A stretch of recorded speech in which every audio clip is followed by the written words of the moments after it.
दिनकर अपने आप में ही एक आग है। जिस तरीके से उन्होंने अपनी कविता रश्मिरथी में कर्ण के चरित्र को दर्शाया है, उसी संकलन ने, उसी रचना ने दिनकर की उस रचना को कालजयी बना दिया। उस रचना में एक विवरण आता है जो कि 7वें सर्ग में आता है। एक संवाद होता है कर्ण और अश्वसेन के बीच में। वो संवाद आज के युग में कितना ज़्यादा प्रभावशील है, ये अगर उसको समझा जाए तो हमारे जीवन में उसको उतारा जाए और ये बहुत ही महत्वपूर्ण होगा। ये कार्य बहुत ही लाभदायक होगा। 7वें सर्ग में है, जिस तरीके से आज हमारे एजुकेशन पॉलिसीज़ में एजुकेशन जो नियम आए हैं, पुराने नियमों को बदल करके, तो कहीं ना कहीं एक परिवर्तन लाया गया है। और इसलिए लाया गया है क्योंकि चीटिंग की जो व्यवस्था थी वो धीरे धीरे बढ़ रही थी। इसी कारण से नई स्कीम्स, नई पॉलिसीज़ एजुकेशन की लाई गई। लेकिन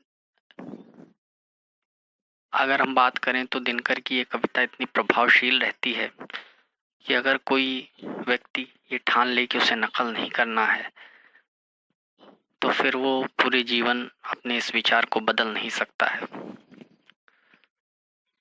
एक वृत्तांत आता है रश्मिरथी में, एक कथा आती है कि जब लाक्षागृह दहन होता है तो 5 पांडव और उनकी माँ कुंती सुरंग से निकल रहे होते हैं। रास्ते में ही माँ कुंती के पाँव के नीचे एक सर्पणी आ जाती है जो कि गर्भ में से रहती है। उसके पेट में उसका सफोला रहता है जो कि कुंती के पाँव के नीचे आ जाती है।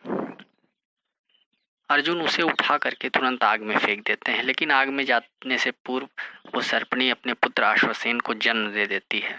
और फिर जब महाभारत का युद्ध होता है तो वही सांप अश्वसेन जो अपनी माँ को मरता हुआ देखा था, वही अश्वसेन अर्जुन से बदला लेने के लिए कर्ण की तरकश में जाकर के बैठता है और कर्ण से क्या याचना करता है। दिनकर की पंक्तियां कुछ इस तरीके से हैं, आइए सुनते हैं। चल रहा महाभारत कारण, जल रहा धरित्री का सुहाग, फट कुरुक्षेत्र में खेल रही नरके भीतर की कुटिल आग, बाजियों गजों की लोथों में गिर रहे मनुष्य के छिन्न अंग, बह रहा चतुष्पद और दीप्तिका रुधिर मिश्र हो एक संग। गत्वर गत्वर गैरो यशोधर भूधर से लिए रक्त रंजित शरीर, थे जूझ रहे कौन्तेय कारण करते क्षण क्षण गर्जन गंभीर। दोनों रण कुशल धनुर्धर नर, दोनों संबल दोनों समर्थ, दोनों पर दोनों की अमोघ थी विशिक धार हो रही व्यर्थ। इतने में शर को लिए कर्ण ने देखा जो अपना निशंग, तरकस में फुंकार उठा कोई प्रचंड विषधर भुजंग, कहता कि मैं हूँ अश्वसेन, कहता कि मैं हूँ अश्वसेन, विश्वत विशुद्धों का स्वामी हूँ, जन्म से ही पार्थ का सत्व परम, तेरा बहुविध हितकामी हूँ। बस एक बार कर कृपा धनुष चढ़ शक्य तक जाने दे, इस महाशत्रु को अभी तुरंत इस पन पर मुझे सुलाने दे। ये अश्वसेन याचना करता है। वो कर्ण से कहता है कि देखो, हमारे और अर्जुन के बीच में तुम भी उस बैरी हो और हम भी उसके बैरी हैं, दोनों लोग उसके दुश्मन हैं, तो क्यों ना हम दोनों मिल जाएं और ये जो सामने आग आई है, जो आग पड़ी है, तुम मुझे इससे सिर्फ पार करा दो, उस पार जाने के बाद मैं उस अर्जुन को खत्म कर दूंगा। आज के युग में भी कुछ ऐसा ही है। अगर हम एजुकेशन की बात करें, अपने शिक्षा की बात करें, तो कई बार परीक्षा केंद्र में बैठे छात्र अपने अगल बगल वाले मित्रों से कहीं ना कहीं यही समझौते होते रहते हैं। वो कहता है कि आप मुझे इसका हल बता दो, वो कहता है कि आप मुझे इसका हल बता दो, तो कहीं ना कहीं समझौते हो जाते हैं। लेकिन ये इधर समझौता नहीं होता है, इधर समझौता बिल्कुल नहीं होता है। कर्ण इसका जवाब देता है, क्या कहता है, एक बार फिर से वही, इतने में शर को लिए कर्ण ने देखा जो अपना निशंग, तरकस में फुंकार उठा कोई प्रचंड विषधर भुजंग, कहता कि मैं हूँ अश्वसेन विश्रुत विष्ठों का स्वामी हूँ। जन्म से ही पार्थ का सत्तु परम तेरा बहुविध हितकामी हूँ।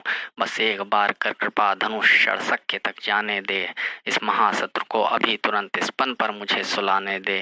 कर वमन गरल जीवन भर का संचित प्रतिशोध उतारूंगा। तू मुझे सहारा दे बढ़कर मैं अभी पार्थ को मारूंगा। अब कर्ण का जरा जवाब सुनिए, जवाब जरा सुनिए। राधे अजरा हंसकर बोला, राधे अजरा हंसकर बोला, रे कुटिल बात क्या करता है। राधे अजरा हंसकर बोला, रे कुटिल बात क्या करता है। जय का समस्त साधन नर अपनी बाह में धरता है। इस पर भी क्या मैं मन मन से युद्ध करूं, जीवन भर जो निष्ठा पाली उसके आचरण विरुद्ध करूं। तेरी सहायता से जय तो मैं अनायास पा जाऊंगा। आने वाली मानवता को लेकिन क्या मुख दिखलाऊंगा। संसार कहेगा जीवन का सब सुकृत कर्ण ने छार किया। प्रतिभट के वध के लिए कर्ण ने पापी का सहाय किया।